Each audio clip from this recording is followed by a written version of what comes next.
Namaste. I'm Divya Bhosle from Mumbai. I'm the National Secretary of Voice of Media. आज हमारे साथ राज गोपाल जी हैं, जिन्होंने एकता परिषद से बहुत बड़ा संगठन देश भर में, ना कि देश भर में, पूरे जग भर में खड़ा किया है। उन्होंने बहुत लैंड राइट्स के लिए अच्छा काम वो कर रहे हैं। वो हमारे कुछ मार्गदर्शक भी है।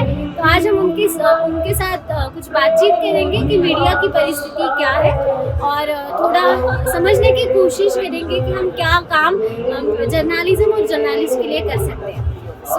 नमस्ते राजा जी। संपूर्ण विश्व में जो प्रेस की फ्रीडम है कि उसकी क्या सीमा है अभी तक प्राप्त की गई है। जैसे हम देखते रहे कि फ्रीडम ऑफ द प्रेस वो सब कुछ चला जा रहा है, किसी को बोलने नहीं दिया जाए, किसी को लिखने नहीं दिया जा रहा है। तो आपको क्या कहेंगे आप इस पर? जी, हम लोग मानते हैं कि डेमोक्रेसी का एक खंभा है मीडिया। अगर मीडिया ताकतवर होंगे तो डेमोक्रेसी ताकतवर होगी। पिछले दिनों में कई देशों में एक ऐसा माहौल बना है जिससे मीडिया का फ्रीडम धीरे धीरे कम हो रहा है। इसका मतलब है कि उन देशों में डेमोक्रेटिक स्पेस कम हो रहा है। डेमोक्रेटिक स्पेस कम हो तब सवाल करने की जिम्मेवारी मीडिया का है। इसलिए जहाँ जहाँ डेमोक्रेटिक स्पेस कम हो रहा है वहाँ मीडिया का स्पेस को तुरंत कम कर देते हैं। ये बहुत कठिन स्थिति है जर्नलिस्ट के सामने कि वे लिखना चाहते हैं सही बात, लेकिन वो सब अखबार के साथ काम करते हैं। अखबार के मालिक वो स्वयं नहीं है। अखबार के मालिक जो कहता है उसको करने के लिए मीडिया वाले या मीडिया में काम करने वाले लोग बाध्य होता है। इसलिए जर्नलिस्ट को जो आज़ादी चाहिए, जर्नलिस्ट को जो स्वतंत्रता चाहिए, उसका अभाव है। एक अच्छी दुनिया वो होगी, क्योंकि वर्ल्ड सोशल फोरम में हम कह रहे हैं कि दूसरी दुनिया संभव है। तो दूसरी दुनिया क्या है? दूसरी दुनिया यही है कि जहां पत्रकारों के आज़ादी पर कभी हम हाथ न डालें। क्योंकि आप प्रजातंत्र चलाइए, आप तानाशाही चलाइए, आप राजशाही चलाइए, लेकिन आप इतनी मान लीजिए पत्रकारों को अपनी बात लिखने की आज़ादी है, उसके लिए उनको सजा नहीं दिया जाए। बहुत सारे पत्रकार लोग दुनिया भर में कॉम्प्रोमाइज करने के लिए बाध्य हैं कि उनके मूल्यों के प्रति उनके मन में श्रद्धा है, लेकिन उन मूल्यों को अपहोल्ड करने की उनके लिए माहौल नहीं है। तो ये स्थिति से बाहर निकलने के लिए जर्नलिस्ट लोगों को संगठित होना होगा, एक दूसरे को साथ देना होगा। अगर जर्नलिस्ट स्वयं इन दबाव के नीचे आ जाए तो फिर कौन बचेगा? मैं ये भी देख रहा हूँ कि इन्वेस्टिगेटिव जर्नलिज्म भी भारत में बहुत अच्छा है और दुनिया भर में है। और वे लोग बहुत सारी सरकारों को जवाबदेही बनाए हैं। तो आप देखेंगे तो बहुत सारी सरकारें गिरी हैं उनके इन्वेस्टिगेटिव जर्नलिज्म के कारण। तो जर्नलिज्म और जर्नलिस्ट का कलम बहुत महत्वपूर्ण है। उसके स्वतंत्रता को बरकरार रखना, उसको बनाए रखना, इसमें ये वॉइस ऑफ मीडिया जैसे संगठन की बड़ी भूमिका है।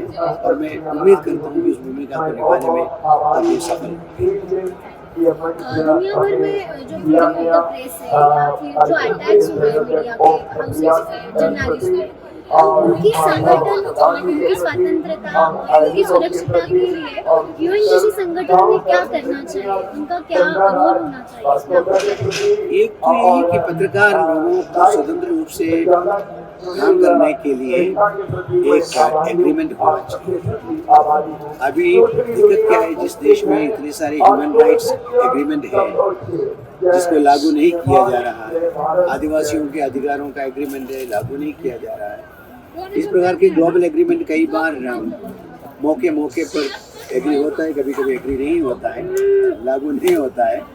तो उस दृष्टि से ये बहुत ज़रूरी है कि हम लोग जर्नलिस्ट के स्वतंत्रता और उनके स्वतंत्रता के लिए उनकी जो आर्थिक जुड़ाव है उसको ताकतवर बनाना। क्योंकि मनुष्य झुकता है जब उनको लगता है कि मैं आर्थिक रूप से परेशान हो जाऊंगा, मैं आर्थिक रूप से परेशान होंगे तो मेरा परिवार को मैं चला नहीं पाऊंगा। तो एक गारंटी जो चाहिए हर जर्नलिस्ट को कि वे इस बात के लिए पनिश नहीं किए जाएंगे, निकाले नहीं जाएंगे कि उन्होंने अपने अभिव्यक्ति सत्य के आधार पर किया, इसकी गारंटी चाहिए। दूसरा, उनको ये भी गारंटी चाहिए कि सच लिखने के लिए वो पनिश नहीं किया जाएगा कानून के माध्यम से। अगर कानून का डर है, अभी जैसे भारत में ही देखिए आप, ये नहीं लिख सकते, वो नहीं लिख सकते, ये नहीं कह सकते, वो नहीं कह सकते, नहीं, हर व्यक्ति शब्दों को पकड़ रहे हैं। जी। तो वही होगा कि लोग डर के मारे नहीं लिखेंगे, क्योंकि कौन कानून में फंसना चाहेंगे, कौन आर्थिक रूप से मजबूर होना चाहेंगे। तो उस दृष्टि से मुझे लगता है कि ये बहुत ज़रूरी है कि हम लोग जर्नलिस्ट की सुरक्षा के लिए, कानूनी सुरक्षा के लिए, आर्थिक सुरक्षा के लिए व्यवस्था करें, ताकि जर्नलिस्ट इंडिपेंडेंट होकर, स्वतंत्र होकर अपनी अभिव्यक्ति को कर सके और उससे एक नए समाज को बेहतर करने में अभी हम देख रहे हैं पूरे समाज में, जैसे हम हमारे जैसे जो नवयुवक हैं जो जर्नलिज्म में आना चाहते हैं, लेकिन जो नेरेटिव बेस्ड और कॉन्फ्लिक्ट बेस्ड जर्नलिज्म अभी जो चल रहा है, एक निगेटिव देखने का नजरिया जर्नलिज्म की तरफ हो रहा है। आज की युवा पीढ़ी जर्नलिज्म में आना नहीं चाहती, तो आप उनको क्या संदेश देना चाहेंगे?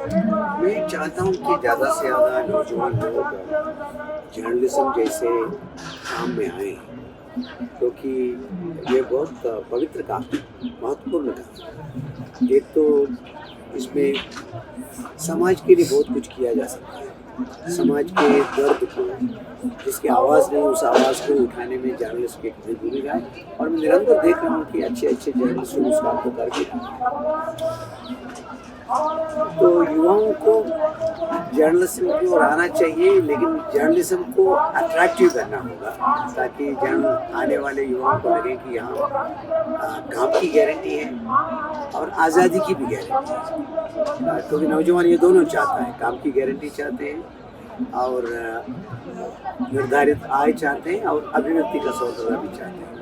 तो समाज को जर्नलिज्म जैसे पेशे को, जर्नलिज्म जैसे काम को आगे बढ़ाना हो तो जर्नलिज्म के लिए अनुकूल माहौल बनाना होगा। जैसे हम कहते हैं कि सामाजिक काम करने वाले लोगों के अनुकूल माहौल नहीं है, उनको परेशान किया जा रहा है, उनको देशद्रोही कहा जा रहा है, उनको बंद किया जा रहा है, तो समाज सेवा में कौन आएगा?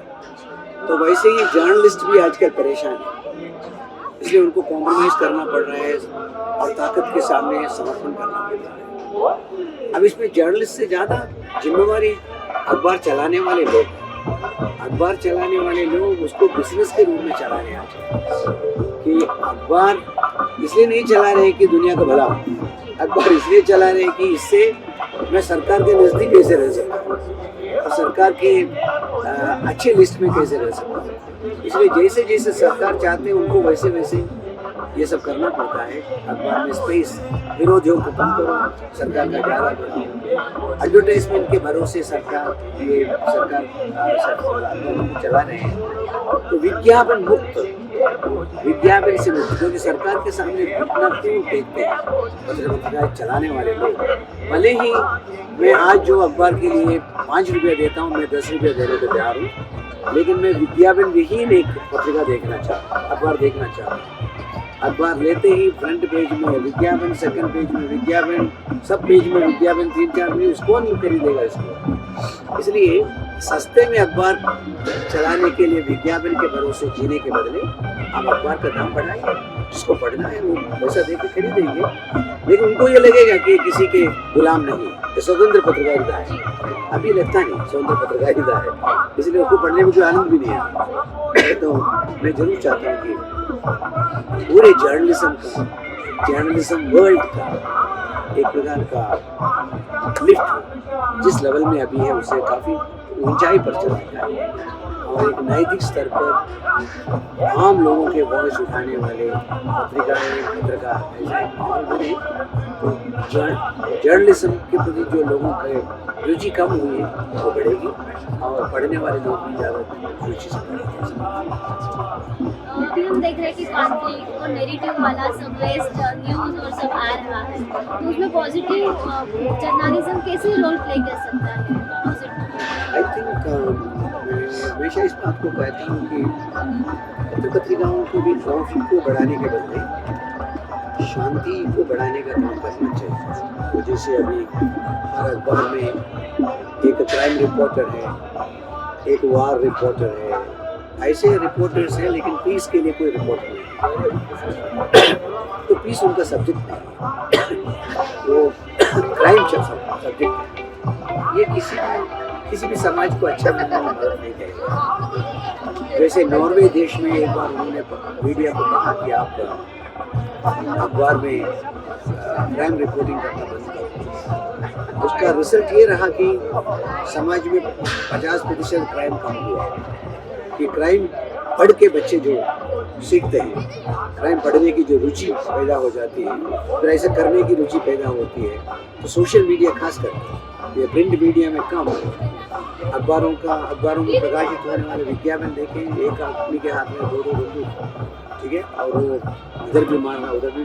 मुझे लगता है कि वल्गर को आगे बढ़ाने का प्रक्रिया में अखबार न रहे।